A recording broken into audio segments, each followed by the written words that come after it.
Welcome to the AFR Saints channel, where we provide you daily content on your favorite team, the New Orleans Saints. Do us a favor and hit that subscribe button. Be sure to leave your comments below and smash that like button. Who dat? Larry Holder joins us as he does every Tuesday here on AFR. How are you, sir?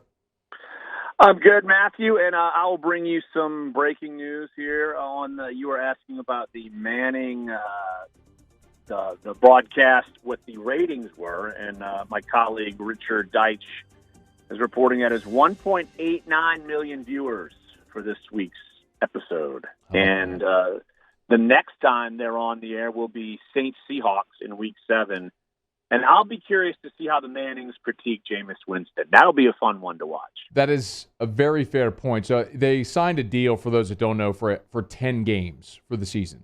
So obviously this is a 17-game, 18-week schedule. The Mannings agreed to do a 10-game, I think, for each of the next 3 years. So they'll take off the next few weeks, and then they'll return to the Manning cast for Week 7 when the Saints are at Seattle. Let me ask you this question, Larry. What is the Saints' record going to be whenever they go to Seattle for Monday Night Football? Am I really going too overboard in thinking 4-1?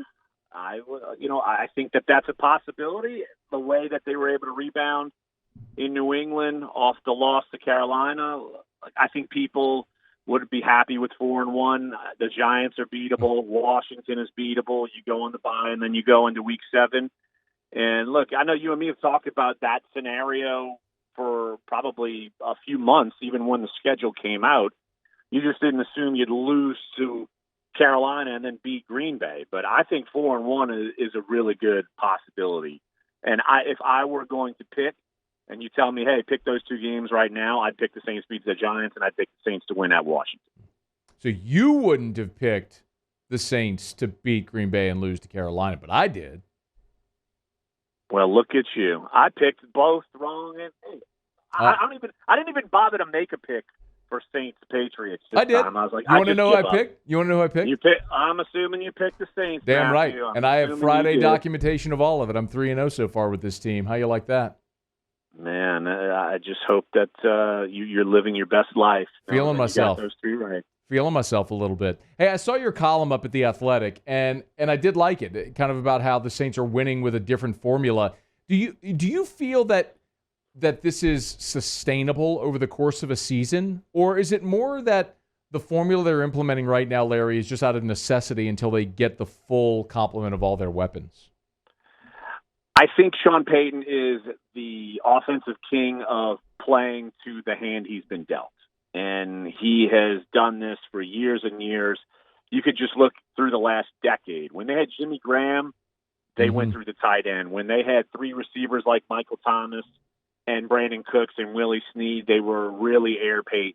When they were able to get Alvin Kamara and Mark Ingram started getting going and that offensive line got better, they started going that direction. And that's at the same time as the defense started getting better.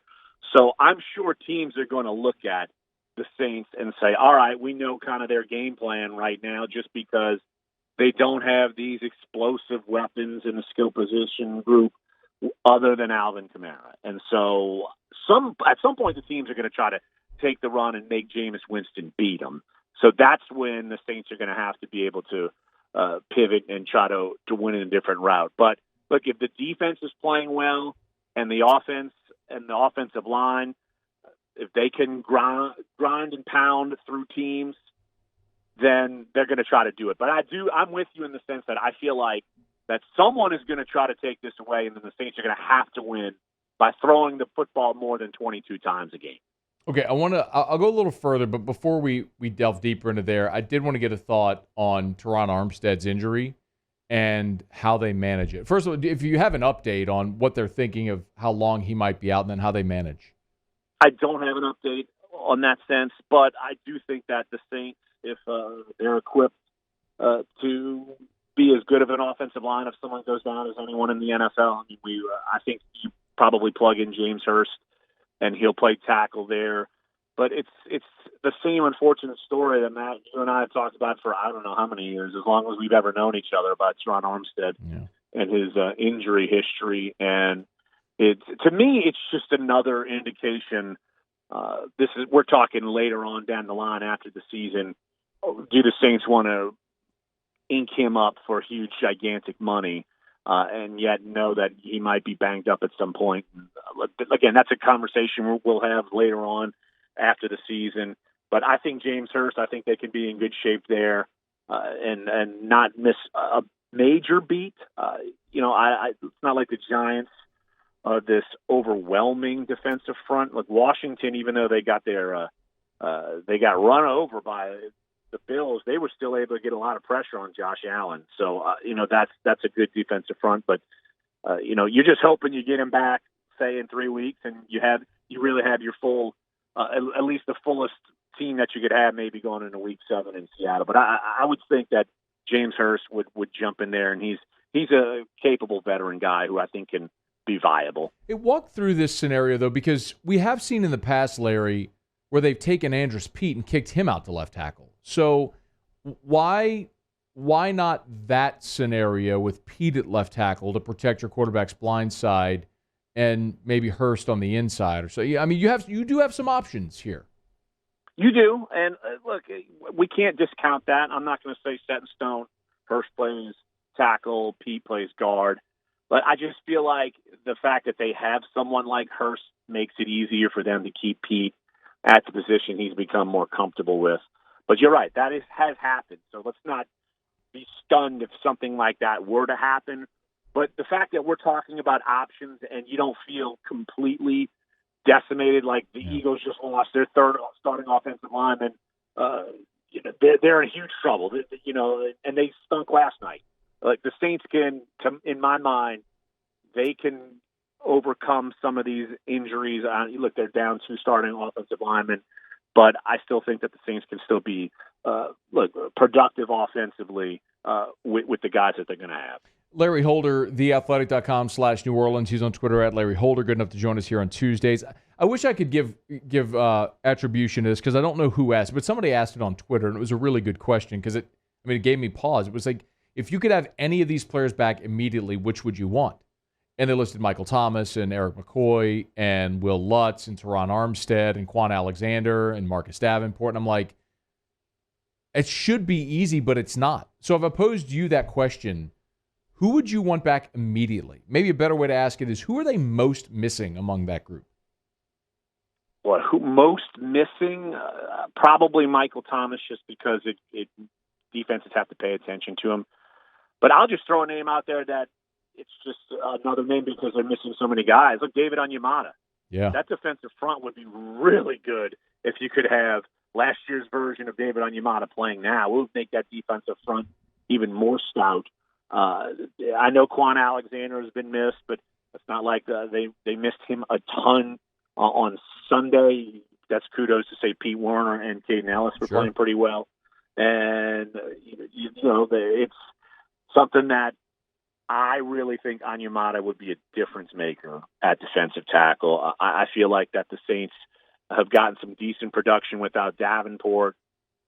McCoy would probably be next for me. So if I were to rank them, I'd say my top 3 would be McCoy, Thomas, and Onyemata. I'd put Davenport 4th, but I would say I would put Onyemata, Thomas, McCoy. I can't believe you'd go defense first, as great as the defense has played. I want him to be better. Yeah, no, even better. But there's a legitimate argument to be made, but doesn't that sort of underscore the point, which is, man, they're 2-1. They're staring 3-1 in the face because the Giants are no good and they're more than a touchdown favorite. They're doing this without six legitimate starters. I mean, it's crazy right now what they're doing. By the way, those who started the season on IR are eligible to return. So that's Will Lutz, that's Will Clapp, that's Tre'Quan Smith.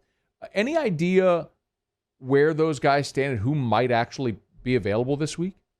It doesn't sound like Lutz is ready yet, but that could be coming. I'll pull the Peyton sooner than later. But yeah, anyone who is on IR, and that's why you waited to put Lutz on IR until the season started, because he got banged up in training camp. That's why you waited, because if you put him on IR in training camp, they are done. Yeah. But you can put anyone on IR at any point during the regular season, and they only have to miss a minimum of 3 games.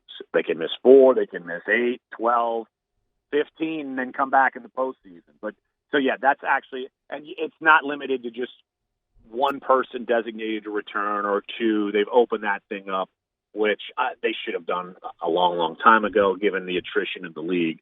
But I think someone like Tre'Quan Smith, he always gets banged up. But if you put him in the lineup, at least you got to pay attention to him. That's someone who I think that's probably could help you when he comes back. But how many people have we just routed off that they're missing, like you said? And it kind of goes back to your point about this team. I thought 4-1 would be great, even if they were full speed ahead going to the bye week. But if you can get to 4-1 and you're banged up and you're going to get healthier and you're going to get someone back from suspension, and you can't ask for much better than what could potentially happen if the Saints take care of business, which I think they should the next 2 weeks. Well, I would take 3-2 going into the bye. 4-1 would be absolutely incredible. We are going to see, Larry, a dome coming of sorts. I don't mean to be redundant with that, but what's the mood like in and around the city for the Saints to actually be playing a game, not just in the dome, but in front of a capacity crowd for the first time since 2019? I don't think it's really hit people yet, honestly. I don't think it's going to hit people till about Friday, because the weekend's coming, they're going to be jazzed up, and everyone's going to be able to get in there. And because a lot of people are still they got their own little issues and problems with even coming back from Ida, and you're still trying to get back to normal. But I do feel like that people will start to get amped up by Friday. And I'm sure that the place is going to be rocking, not just because they're home, but look, the Saints, they're 2-1, they're getting better, and it's really kind of a new team that people have not really seen. I mean, they went to preseason games, but that was not the team that you're seeing now. So I expect there's going to be a lot of booze flowing, people yelling, people banging on the side of the dome, getting jacked up. So I think it's going to be really an awesome atmosphere. Could not agree more. I mean, it's a preseason game. It's singular, but a capacity crowd in that building for a regular season game, a winning team, the Giants coming in, a winnable guy. It's going to be awesome on Sunday. I'm looking forward to it. He's Larry Holder. Make sure you read his stuff, theathletic.com/New Orleans, on Twitter @Larry Holder, and good enough to join us here on Tuesdays. Always appreciate it, man. Have a good one. Hi, Matthew. Hey, thanks so much for watching. Please leave your comments. I love to interact, and be sure to hit the red subscribe button below.